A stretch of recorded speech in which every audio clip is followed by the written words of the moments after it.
11월 어느 추운 저녁, 김민수 씨는 우편함에서 꺼낸 고지서를 보고 눈이 휘둥그레졌습니다.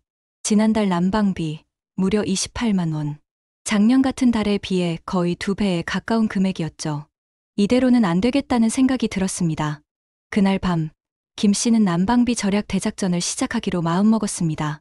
김 씨가 가장 먼저 한 일은 우리 집이 왜 이렇게 추운지, 열이 어디로 새나가는지 파악하는 것이었습니다. 주말 오전, 집 안구석구석을 돌아다니며 열화상 카메라 앱을 켜봤습니다. 창문 틈새에서 찬바람이 솔솔 들어왔습니다. 특히 오래된 베란다 샤시가 문제였어요. 손을 가져다 대니 창틀 주변이 차갑게 느껴졌습니다. 현관문 하단 틈새도 만만치 않았죠. 작은 틈새처럼 보였지만 여기서 빠져나가는 열이 엄청났던 겁니다. 아무리 보일러를 돌려도 열이 계속 새나가고 있었습니다. 다음 날, 김 씨는 마트로 달려갔습니다. 장바구니에는 뽁뽁이, 문풍지, 두꺼운 열차단 커튼이 담겼습니다. 총 비용은 3만 원 남짓. 난방비 한 달분에 비하면 아주 저렴한 투자였죠. 주말 오후를 통째로 쏟아부어 김 씨는 집 안을 개조했습니다. 모든 창문에 뽁뽁이를 바르고 현관문과 방문 하단에 문풍지를 꼼꼼하게 붙였습니다. 거실 창문에는 바닥까지 내려오는 두꺼운 암막 커튼을 달았어요.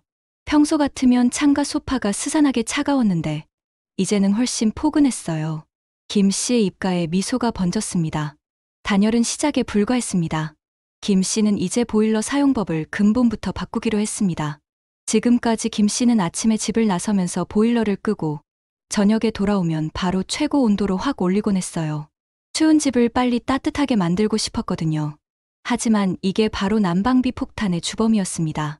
김 씨는 보일러 사용 전략을 완전히 바꿨습니다. 외출할 때는 완전히 끄는 대신 외출 모드로 설정했습니다. 16도 정도로 낮게 유지하면서 집이 완전히 식는 걸 막는 거죠. 한 번에 확 올리는 대신 20도에서 21도 정도의 적정 온도를 유지했습니다. 연구에 따르면 실내 온도를 1도만 낮춰도 난방비가 약 7% 절약된다고 하더군요. 2도를 낮추면 15% 가까이 절약되는 셈입니다. 잠들기 전에는 18도 정도로 낮추고 대신 이불을 두껍게 했습니다. 우리 몸은 잠잘 때 오히려 조금 시원한 게 숙면에 도움이 된다고 해요. 김 씨의 집은 방 3개짜리 아파트였습니다. 하지만 실제로 쓰는 공간은 거실과 안방, 그리고 가끔 서재로 쓰는 작은 방 정도였어요. 왜 안 쓰는 방까지 데우고 있었을까요? 손님방으로 쓰는 방의 보일러 밸브를 잠갔습니다. 그리고 각 방의 문을 평소보다 더 자주 닫아뒀어요. 열린 문은 따뜻한 공기가 불필요한 공간으로 흘러가게 만들었으니까요. 거실에서 주로 생활하는 저녁 시간에는 안방 문을 꼭 닫았습니다. 자기 전에만 안방 온도를 올리면 충분했어요. 이렇게 난방하는 공간을 줄이자 같은 보일러 설정으로도 훨씬 빨리, 효율적으로 따뜻해졌습니다. 김 씨는 곧 일상 속 작은 습관들이 난방비에 영향을 준다는 걸 알게 됐습니다. 요리를 하고 나면 뜨거운 김이 피어오르죠. 예전엔 환기를 위해 바로 창문을 열었지만 이제는 조리가 끝나면 주방 문을 열어 따뜻한 공기가 집 안으로 퍼지게 했습니다. 샤워도 마찬가지였어요. 뜨거운 물로 샤워를 하고 나면 욕실이 훈훈해집니다. 욕실 문을 살짝 열어두면 이 열기가 집 안을 데우는 데 도움이 됐죠.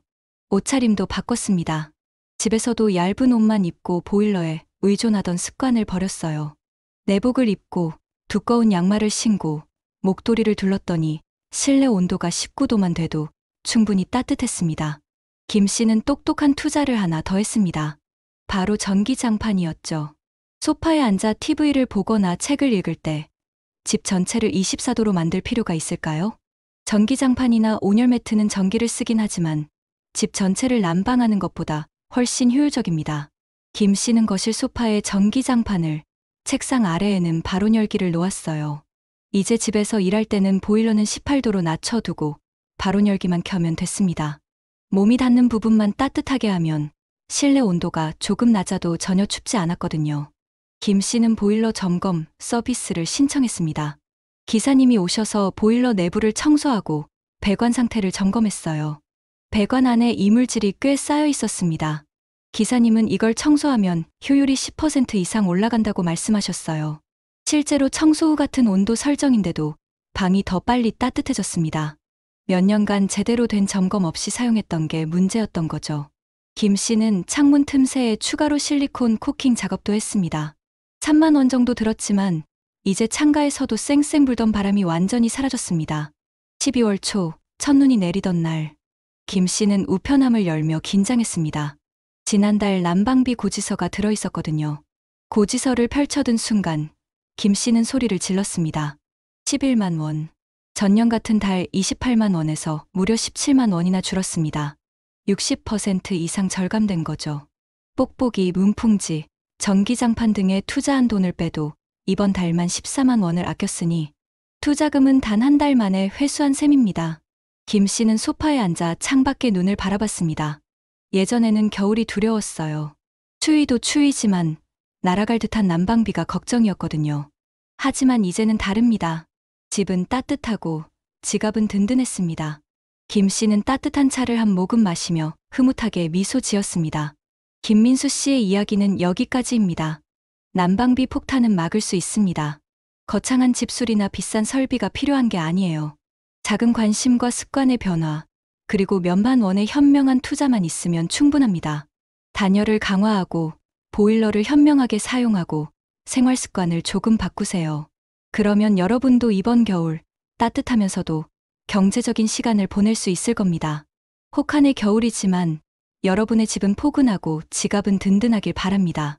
오늘의 이야기가 마음에 들었다면 구독, 좋아요, 알람 설정 부탁드립니다. 그럼 추운 날씨에 감기 조심하시고 건강하세요.